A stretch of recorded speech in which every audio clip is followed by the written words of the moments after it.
All right, guys. Hi. Here we go. First time. I'm going to talk you through the Spark of World War I lesson that I have on Google Classroom. So I'm not good at this, so don't judge me. So you're going to go onto your Google Classroom and you're going to open up Global 10. And let's scroll down, scroll down, scroll down. Yours is going to look different from mine. But we're going to click on the Spark of World War I. All right, and we'll look at the Google Slides together.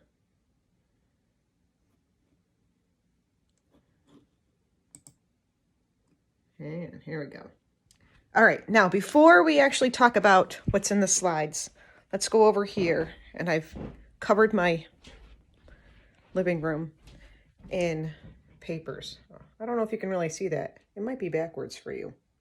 Huh. Well, we'll pretend that you can read backwards.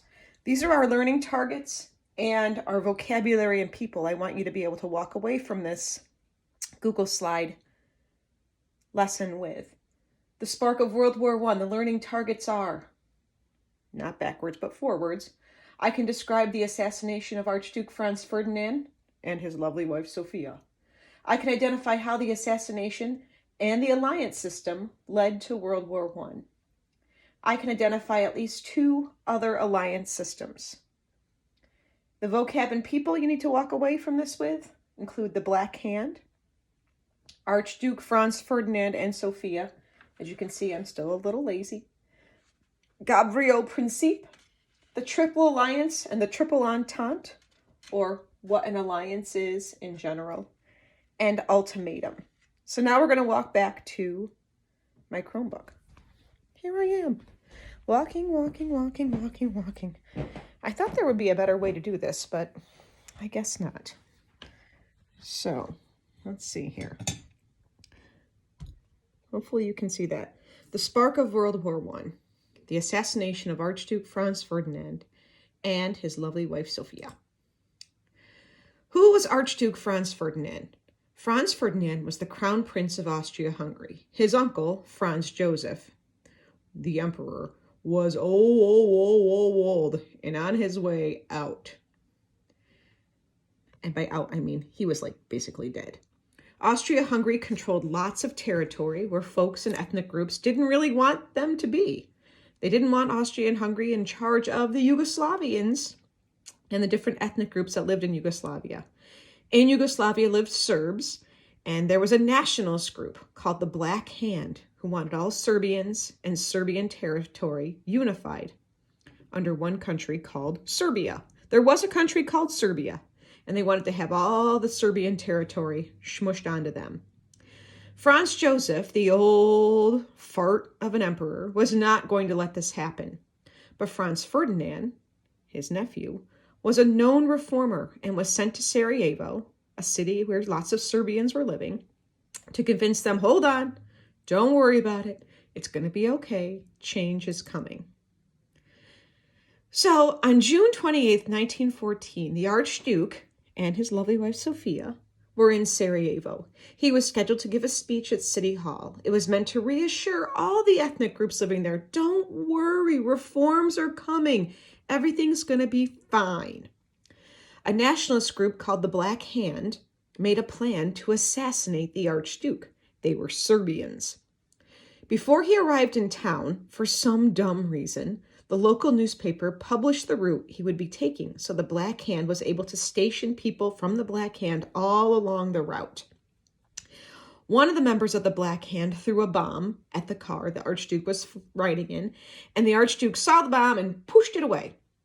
The bomb blew up in the crowd, it hurt folks, but the driver scooted the Archduke and Sophia off from the bomb site to their stop at City Hall.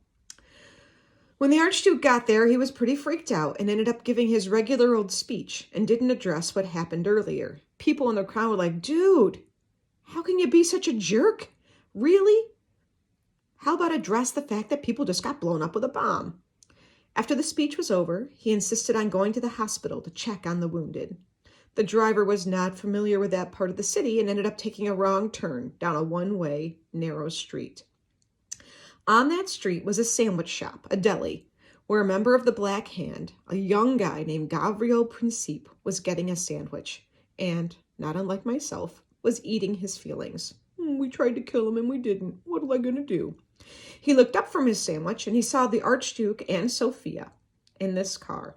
He stepped out of the shop, he took his handgun and boom, boom, shot them both. Sometimes this is called the assassin's bullet with 10 million victims because it started World War I.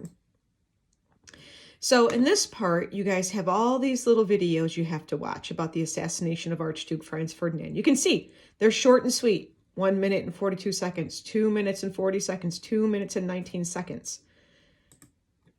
If you really are like nerding out and you're like, I want to know more about it, you can listen to these two. Look at these two links. Now, stop. You're going to go back to the beginning of this assignment. The Spark of World War I. And there is a document. You're going to fill in the top portion of this document about the assassination of Archduke Franz Ferdinand. You have to identify who Archduke Franz Ferdinand is. Gavrilo Principe, Franz Joseph. Keep going. You have to define these terms. Keep going. You have to look at the videos and describe what you saw in the videos. When you've done all those things, you go back to the Google Slides. So, wait a minute. How did the assassination of one stupid random king-to-be lead to an entire world war? And this is because of the alliance system. These were secret kind of friendships between different countries where if Mrs. Carnes is my ally and one of you guys comes up and punches me in the nose, Mrs. Carnes is going to punch you in the nose for me. The same thing was going on in the alliance system in Europe in 1914. Austria-Hungary's Archduke was assassinated on June 28th by a Serbian nationalist. The country of Serbia was given an ultimatum. They were given this set of rules. You have to do this or there's going to be big trouble. They have to be ready to be punished harshly. They have to stop all anti-Austria-Hungarian activities. They have to let Austria-Hungary run their government. They have to let Austria-Hungary run the investigation into the assassination, and they have to let Austria-Hungary put the assassins on trial. They have to do all that 1 month later, but by July 28th, 1914. They didn't do it. By July 28th, 1914, Serbia hadn't complied, so Austria-Hungary declared war on Serbia. The problem here is Serbia is friends with Russia. So as soon as Austria-Hungary declares war on Serbia, Russia has to declare war on Austria-Hungary. Germany has an alliance with Austria-Hungary. So as soon as Russia declares war on Austria-Hungary, Germany has to declare war on Russia. The King of Russia and the King of Germany are first cousins. France, who had an alliance with Russia, had to declare war on Germany. Austria-Hungary, who had an alliance with Germany, had to declare war on France. Oops, oops, oops. Meanwhile, England, who the Queen Mother of England is the grandma to the King of England, and grandma to the Kaiser, or the King of Germany, and grandma to the Tsar of Russia, which is the king, and the great-grandma to his wife. It's a little creepy, I get that. They tried to stay out of the war by saying, we're going to mind our own business. As long as you dingbats don't attack any neutral countries. A week later, Germany invades Belgium, a neutral country, on their way to invade France. So Germany begrudgingly has to declare war on Germany. So you have a couple of videos to watch. This one's pretty silly. It's historically accurate, but silly. This one is pretty silly. It has lots of naughty words in it. Not like big naughty words, but they're in there. And then another little silly video from Horrible Histories. Now, you're going to go back again to that Google Doc and you're going to finish it up. At the bottom, it says the alliance system. You have to answer, how could an alliance system lead to war? What could have been done to prevent Europe from descending into war? And then you're going to pick any two of these other alliances. Some you may have heard of. NATO you may have heard of. The Axis powers from in World War II you may have heard of. NORAD, if you like Santa Claus, you may have heard of NORAD.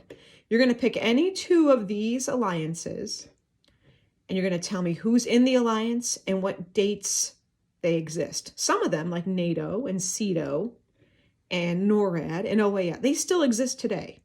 So that'll be pretty easy. One date's pretty easy. All right, so that's our first video going through the spark of World War I. Let's double check our learning targets. Let's make sure we can do this. Based on the data and that assignment, you should be able to describe the assassination of Archduke Franz Ferdinand and his lovely wife, Sophia. I can identify how the assassination and the alliance system led to World War I. I can identify at least 2 other alliance systems. I can define or describe the Black Hand, Archduke Franz Ferdinand and Sophia, Gavio Principe, the word alliance, and maybe even identify people in the Triple Alliance and the Triple Entente, and what an ultimatum is. I'm going to put this on the lesson, hopefully, right now. I'm not really good at this. All right, if you need me, send me a message. Bye.